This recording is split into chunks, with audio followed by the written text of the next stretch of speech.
On today's episode of the Cryptoverse Market Roundup, CoinMarketCap seems to be broken, Ethereum continues in a downtrending channel, and Litecoin waves the white flag. All of that coming up on today's episode of the Cryptoverse Market Roundup. Stay right there.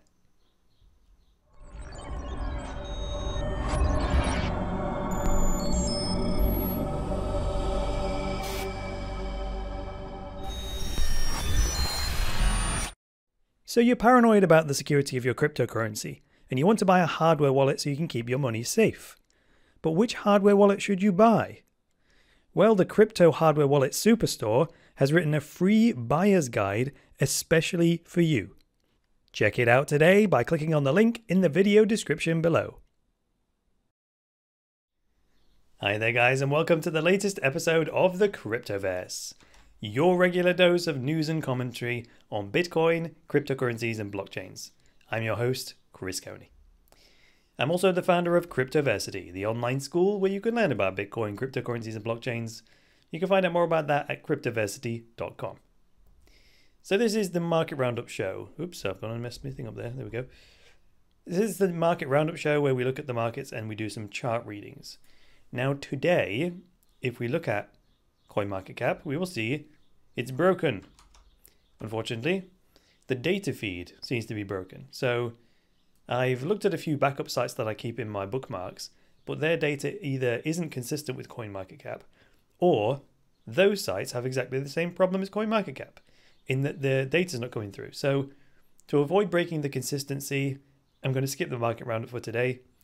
Another major reason I use CoinMarketCap is that the data doesn't change in real time like the other sites. And that's actually important because in order for me to do the market roundup, I need a snapshot in time that I can analyze and then compare it to the previous one, right? And if we can't do that, we can't get anything meaningful out of it. So we shall revisit the market roundup tomorrow with CoinMarketCap. But something that is working perfectly today is Coinigy. So let's move straight onto the chart reading segment, which is a favorite for many of you. So here we go. Here's Coinigy. We're going to look at Bitcoin, Ethereum, and Litecoin, as we always do.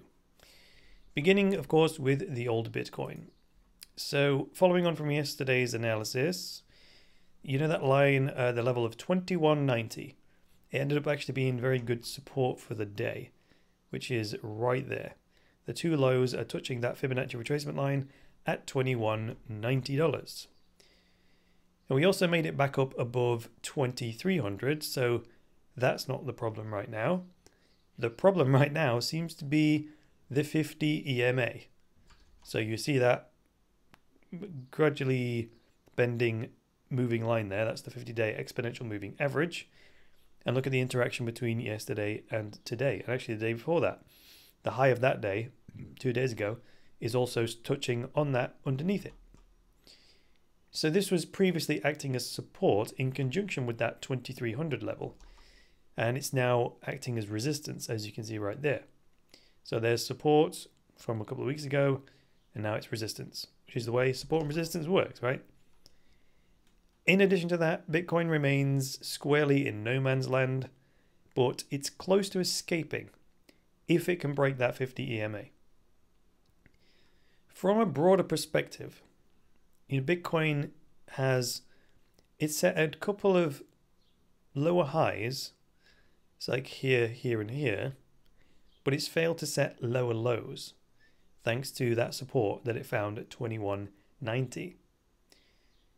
Now, I am expecting the market to go a bit flat in terms of Bitcoin as we move towards the end of the month, right? Because traders will start stepping out of the market while Bitcoin network upgrades and all that whole situation pans out.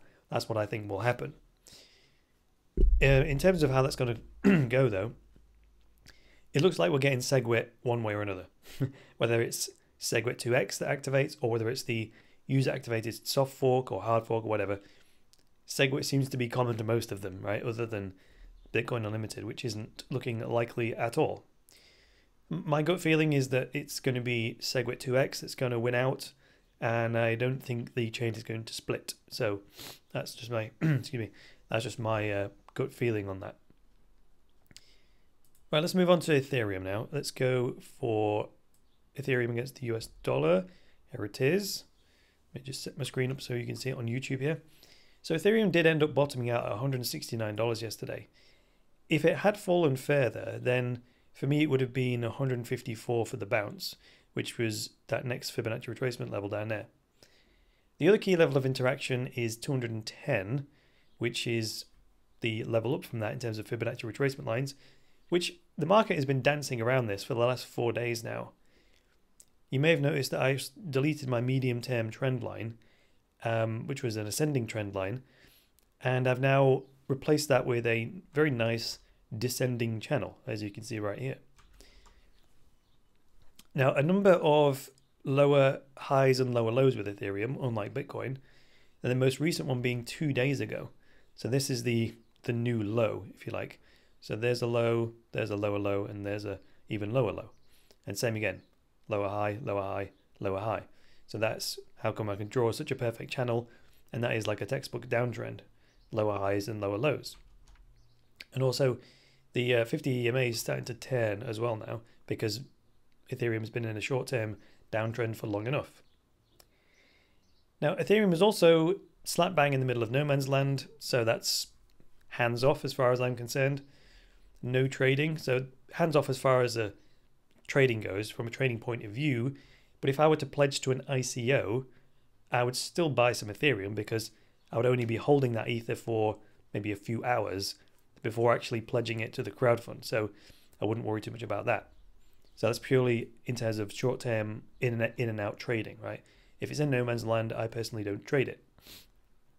Excuse me, I got the sniffles today right when I started recording. That's not good, is it?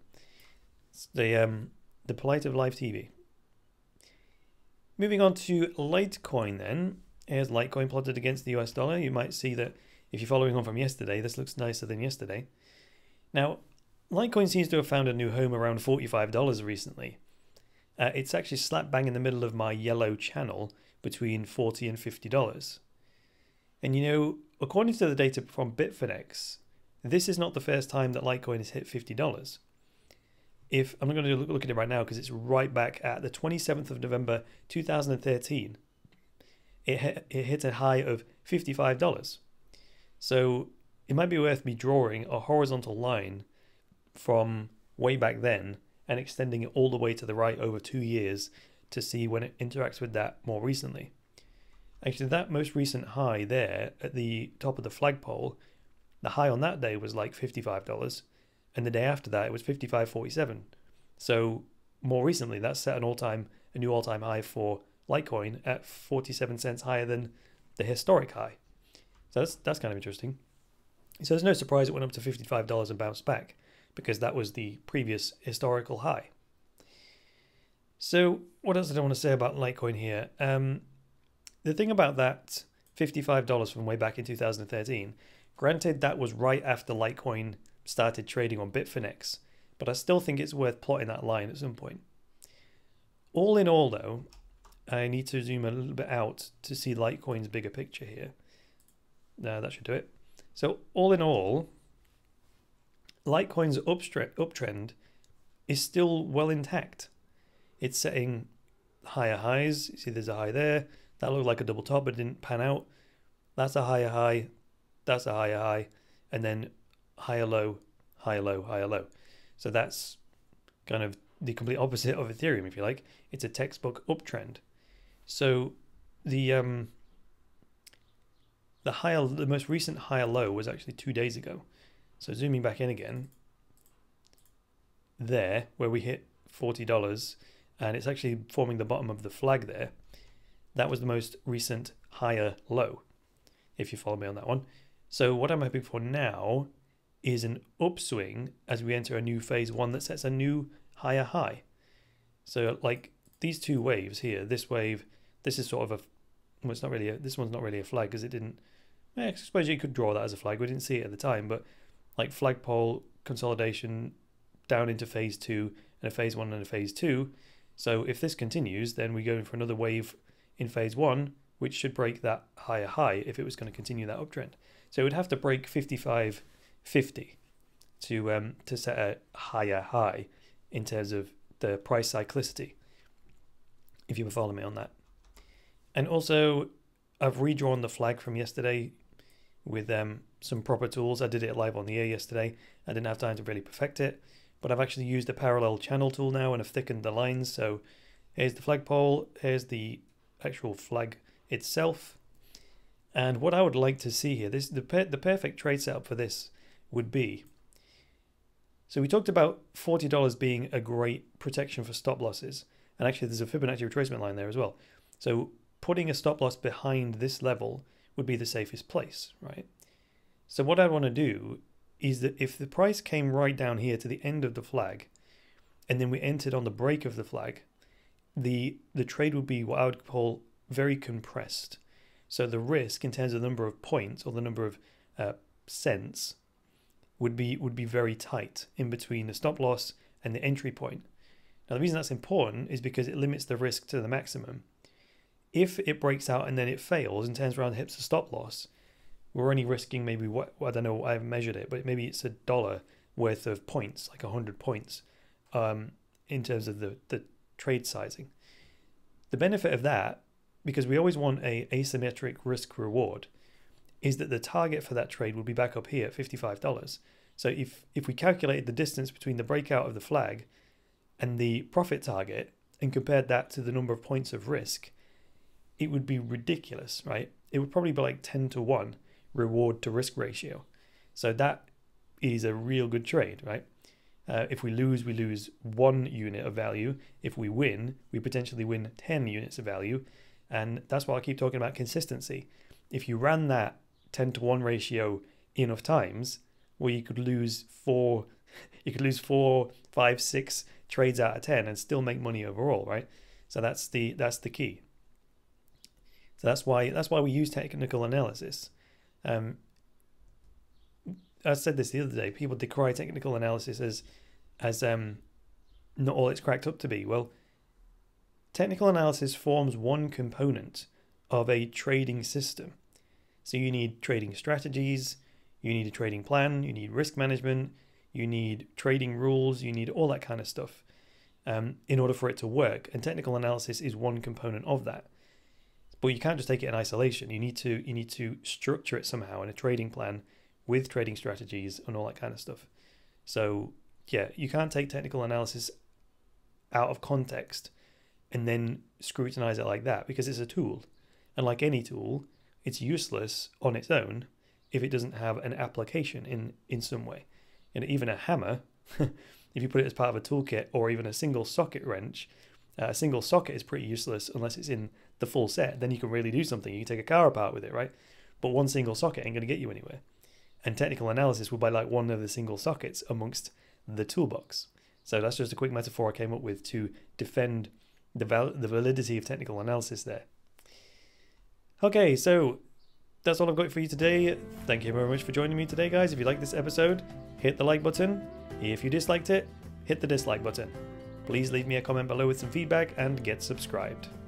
And most importantly, please support the Cryptoverse and help me to boost cryptocurrency adoption by going to cryptoversity.com/podcast and becoming a patron. You can also go to the video description and send me a Bitcoin or a cryptocurrency tip using the coin payments link in the video description, or you can buy yourself an online course in the courses section if you want to learn in a structured way. And finally, if you want to make yourself some money, scroll to the bottom of the website, click on the affiliate program, sign up for the affiliate program, and you'll get yourself a personalized referral link that will get you 25% commission if anyone clicks on your link and then buys something. And of course, you'll get paid in cryptocurrency, so that's the best part about all that. That's all I've got for you today in terms of the Market Roundup. I'll be back later on with the news show, and I'll be back tomorrow with another edition of the Market Roundup. So until then, it's me, Chris Coney, saying bye for now.